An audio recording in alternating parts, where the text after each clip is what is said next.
clinging on to, putting all your energy into just holding on to this thing. And what if you learn to let go and detach yourself? Hi, I'm Maya, and in today's video, we're going to be addressing the importance of practicing detachment and letting go in all areas of your life and what that can bring forth to you once you do that. Now, it's easier said than done. Letting go, detachment, sounds so effortless and easy, but it is not. Because when we have attachments to something, we cling onto it and use all of our energy of clinging on to something that we potentially don't even want, but it feels safe to our ego, to what we've known to be. And by letting go, we're trusting in the unknown. We don't know what's going to happen once we let go. See, we cling on to things and our hands are metaphorically bleeding because it's time to let go. And when you let go, you'll see that you're able to be comfortable in the uncomfortable moments you're presented in life. And what a skill that is.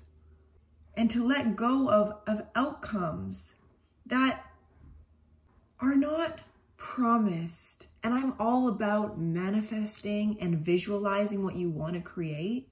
But you can do that, but you also got to let the higher power around us figure it out for you.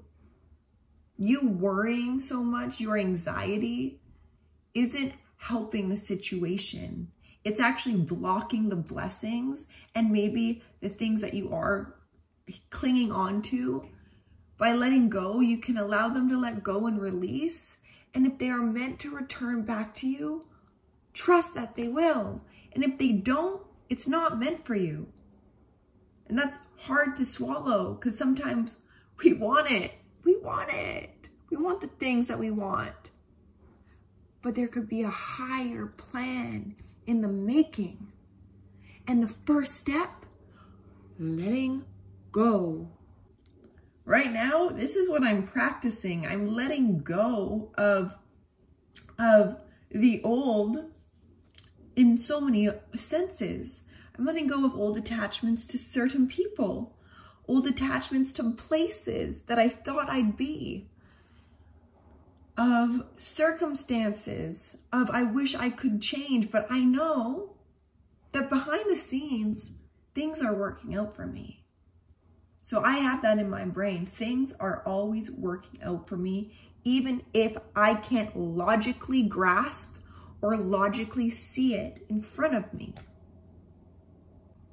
So much of our anxiety that comes up with the detaching from people or things or whatever. It's anxiety because we don't feel safe within the unknown. And I get it. The unknown is scary. But like I've said, it is a powerful place to be in. Because then you are in the center of creation. You're not attached to anything. So wherever you direct your energy,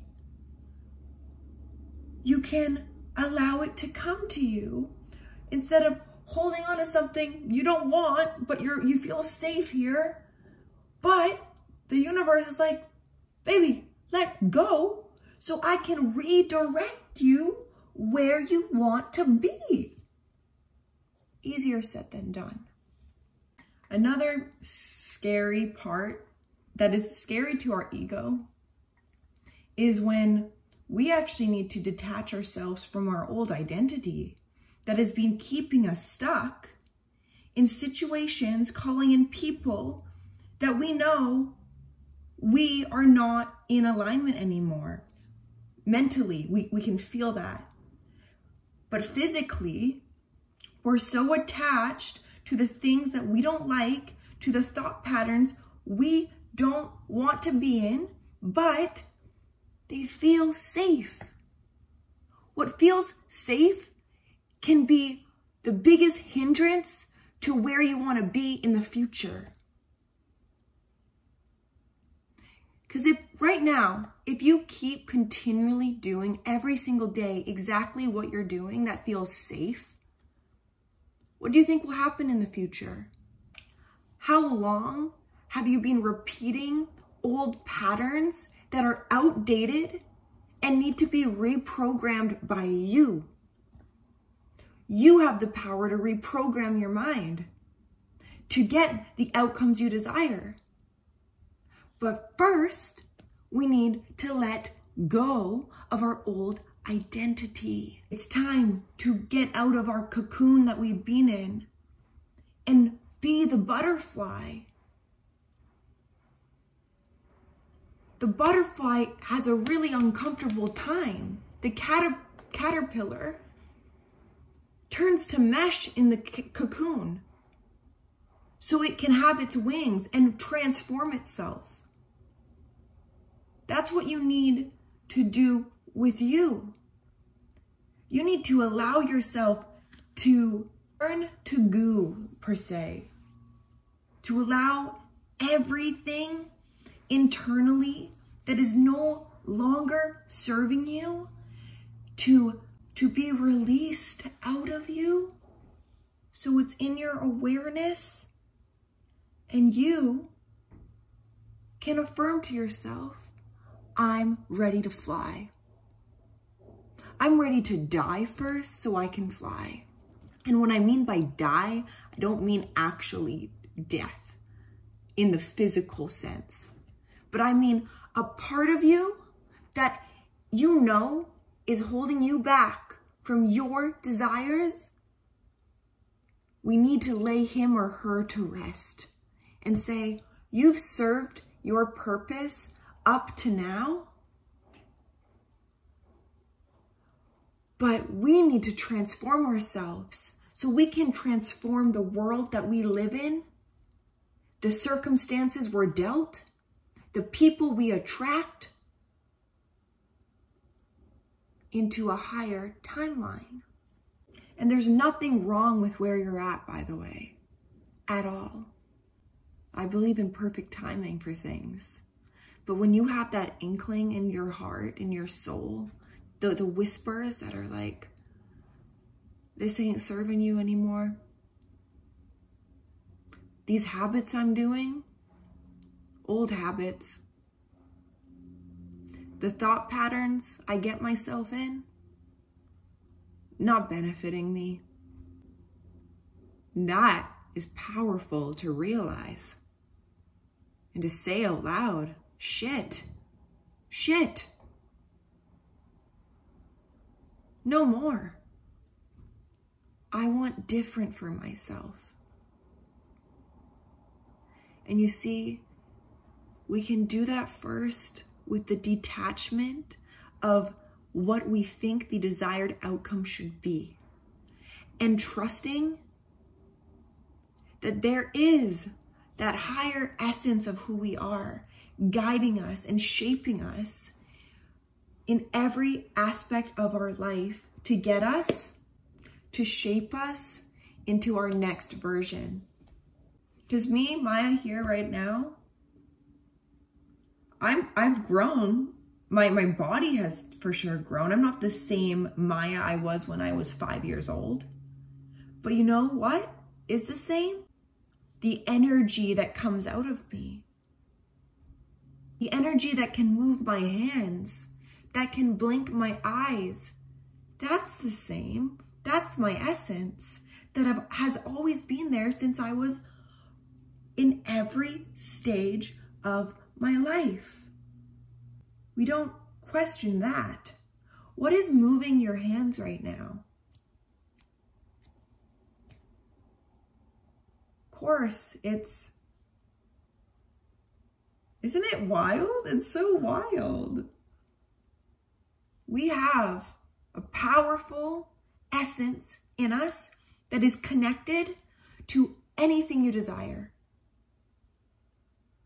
just as easy it is as I want to move my hands. All right? We need to first detach, like I've said, detach, let go. And when you let go, it's going to be so uncomfortable at first, but you'll see the ease it will bring into your life because you won't have the constant anxiety of wanting to know what's next. You'll accept the moments in front of you. Hold in your mind what you desire. Practice transforming your old ways and learning new habits that will benefit you on your journey. And seeing the magic in every day you step outside. Because when we look for things, when we seek something, we will always find it. And it might not be immediately, but when it's in our mind, expect to see it. That's why you need to be very careful about what you think about during your days. How are your thoughts benefiting you? And when you get into a spiral of a thought pattern that's taken you down, sometimes the most powerful thing to do is allow it to take you down. And know every single day is a new day for you to start over. Every single day. I know, and I believe in you, and I believe in me. And I believe that we can become the best versions of ourselves through intentional action, intentional thinking, intentional living. And I want you to thrive, and I want me to thrive. And I believe we can do it together. All right, everybody, I'll see you in my next video.